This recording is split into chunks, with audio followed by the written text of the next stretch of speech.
Hey everybody, welcome back to my channel. I am OkFixer, and we're going to start doing some work on the inside of the Volkswagen.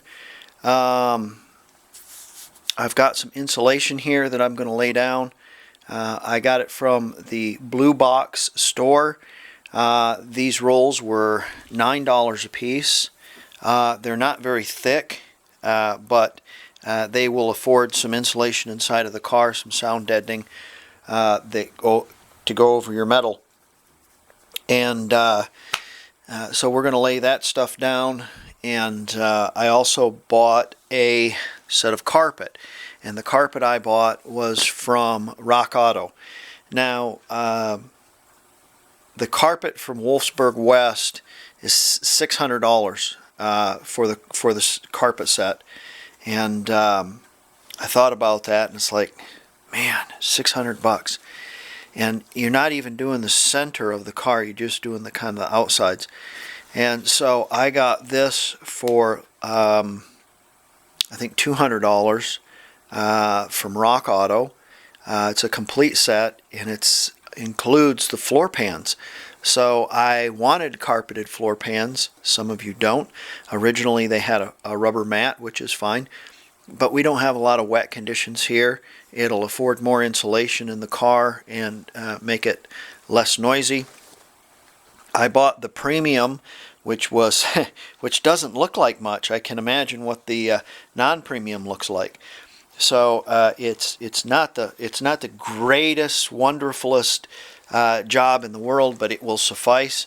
And I bought it in beige, and the reason why I bought it in beige is so I could match a piece, because I'm going to need a piece of something to go over that wood deal that I've got in the back there, and I'm probably going to use a rug that I buy from Walmart, and I'll be able to match the color a little bit easier. And beige looks okay, and it hides the dirt and that kind of stuff. I got some wool pads from Wolfsburg West, and these go on the fender wells in the back, and this will fit in the back section. However, this piece here is already sewn onto the carpet that I got from Rock Auto.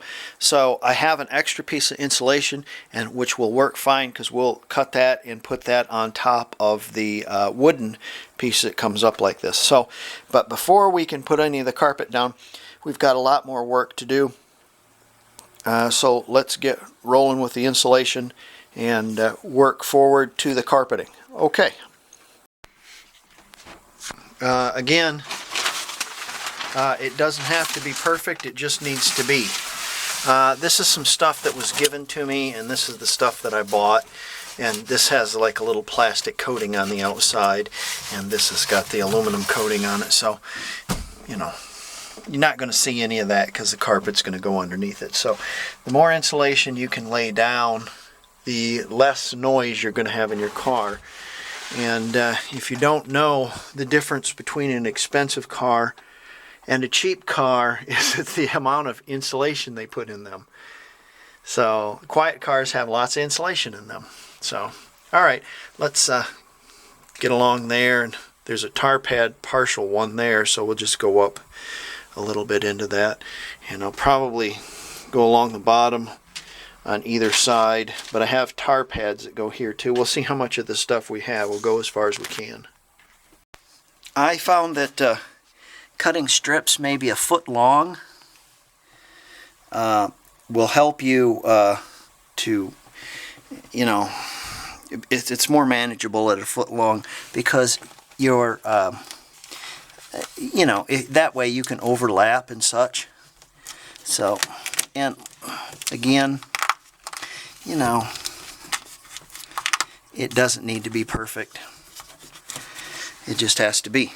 So, yeah, if you cut them about a foot long, and you can manage it quite a bit better. This stuff also, it's probably a little thinner than the stuff you see that's expensive, but this is an option. It's not that it isn't an option. It will afford you some insulation, although it's not a lot. These are $9 a roll, and I think they're 4 inches by 30 feet. I think something like that. So it's a lot of material for 20 bucks. You know, you could do your whole car with 20 bucks back here, anyways. And but you have to order it from that blue box store. So I've never seen it in there. I went back and went back and went back. There's a name brand of this stuff in there that's $20 for the same thing, but this is the non-brand or whatever, and $9 a roll. Yeah. I've put my tar pad here on top of a heater, on the kerosene heater I have in here in the garage, to kind of help to kind of make it mold a little bit. And then once I've got it pushed in place a little bit, I'm going to use a little spray adhesive and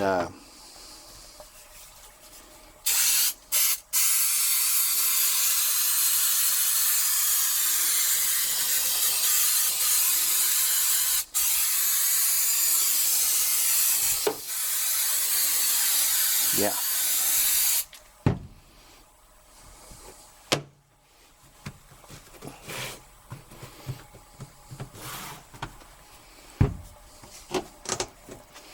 Kind of hard to do with one hand.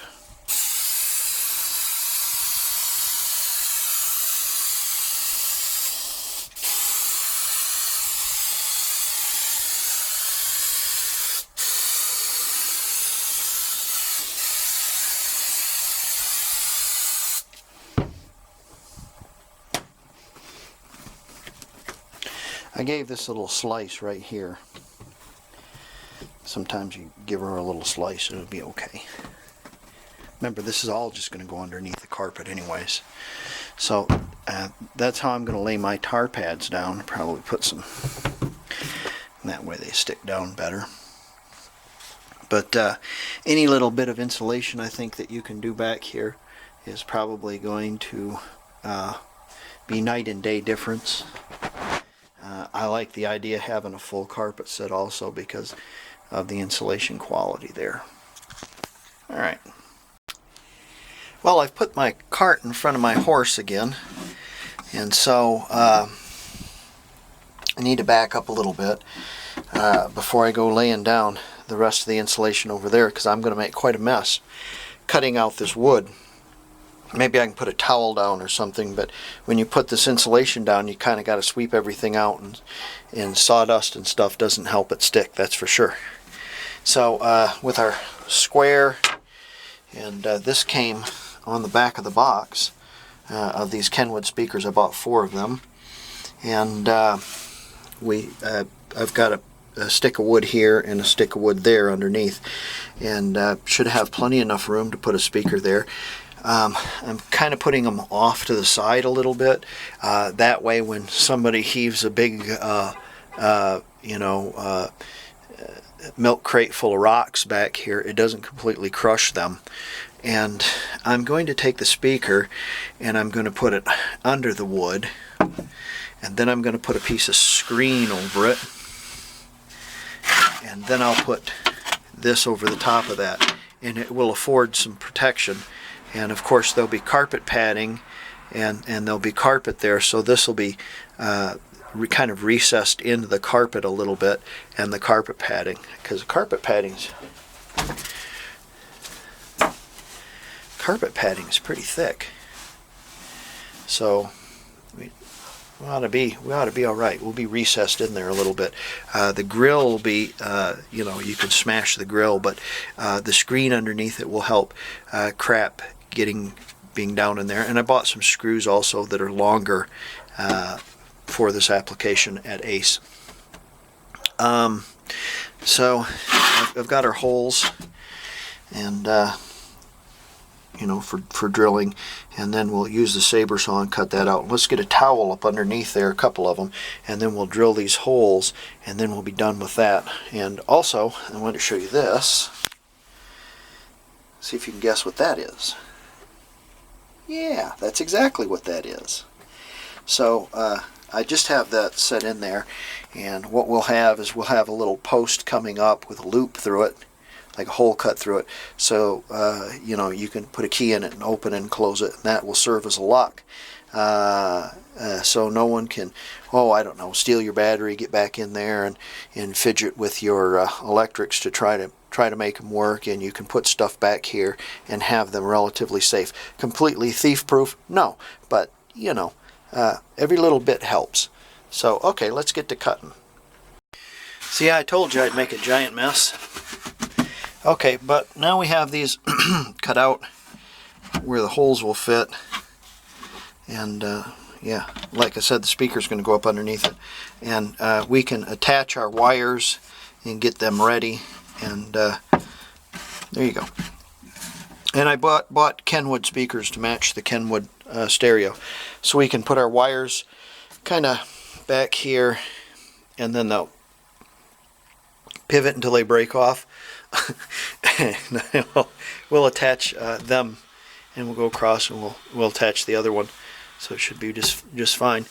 So we'll clean up our mess and attach our wires, and then we can move forward with our insulation on the other side, and then we won't be working backwards, you know. I had these given to me by my brother. A long time ago, there was a cap outfit for the back of, you know, pickup trucks, and they don't make them anymore, of course. And he had this photograph, and it was kind of neat, some neat graphics, and he went through a lot to remake those. But I believe he redrew them, and sat down with a guy who didn't know the difference between beige and pink and that kind of thing. It was a big hassle for him to do them, so I thought I'd stick one on there. It's too bad he didn't put the stickum on this side, and so I could put it on the inside of that, and that way it'd last a little bit longer. But I thought I'd put that on there for all the help that he's given me for with his car. So okay, let's get moving forward. I wanted to show you this about speakers because the speakers aren't marked on the back, and so you don't know plus or minus, and it matters which way plus or minus. Now you have a battery, right? And I've got both of the clips connected to the deal. Okay, see, that's plus, and what you want it to do is you want your speaker to kick out. Now see how it's drawing it in? Turn it around. Now it's kicking it out. So I know the green jumper is the plus. So it will go to the plus side on the wiring that I put in the car. So the plus side is the big one. So that's all we have to remember. The plus side is the big one. We can do that again.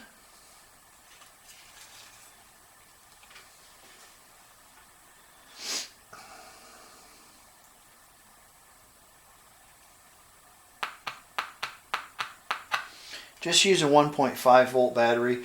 Don't hook a 48 volt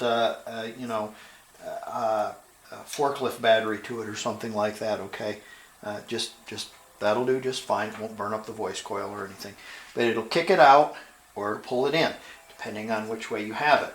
So the positive is the big one. That's how you figure that out. And yes, it matters.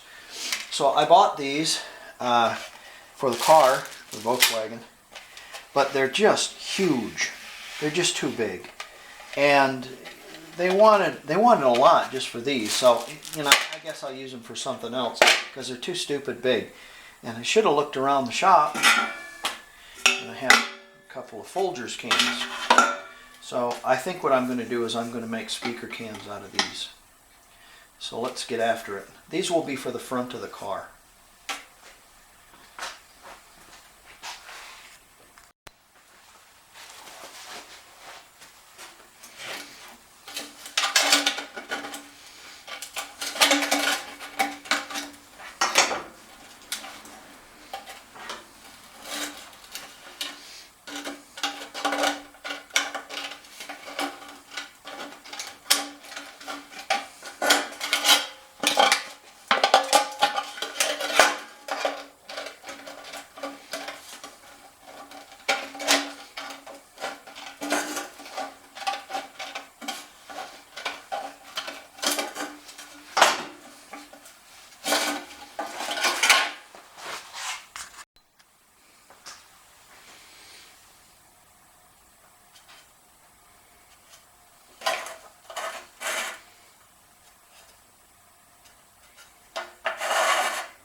Okay, let's recap what I did.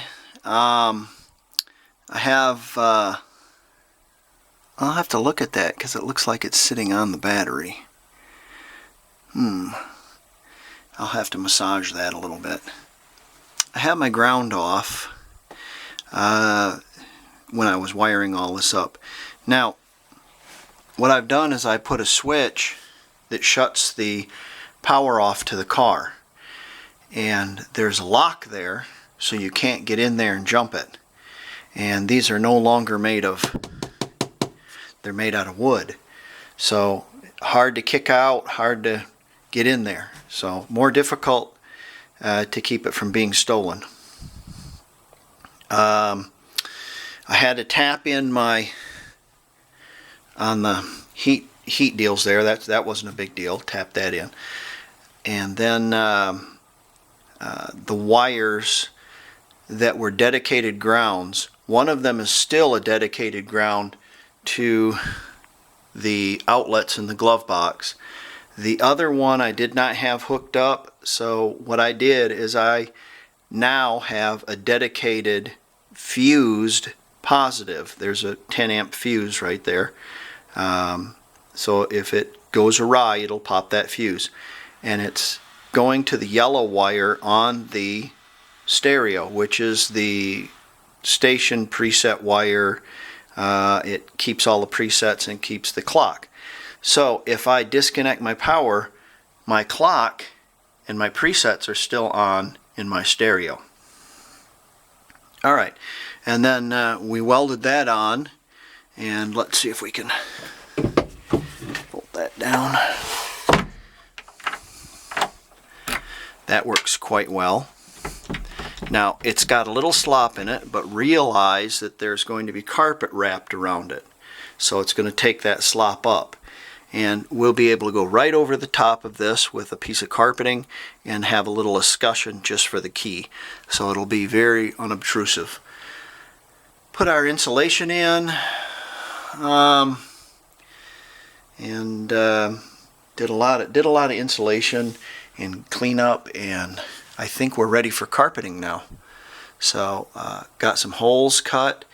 I've got cans for the front for my speakers, and I think now I can proceed with the carpeting. Wow, all this engineering is it's makes your mind hurt. It's easy to go back in just with the factory stuff because it's already been engineered. It's still, sometimes you got to engineer it anyways. So next we're going to go in with a carpet. So that'll be in another video, our next video. So I hope you enjoyed what I was doing here, and I hope maybe whoever wants to do this can use some of my ideas. So there you go.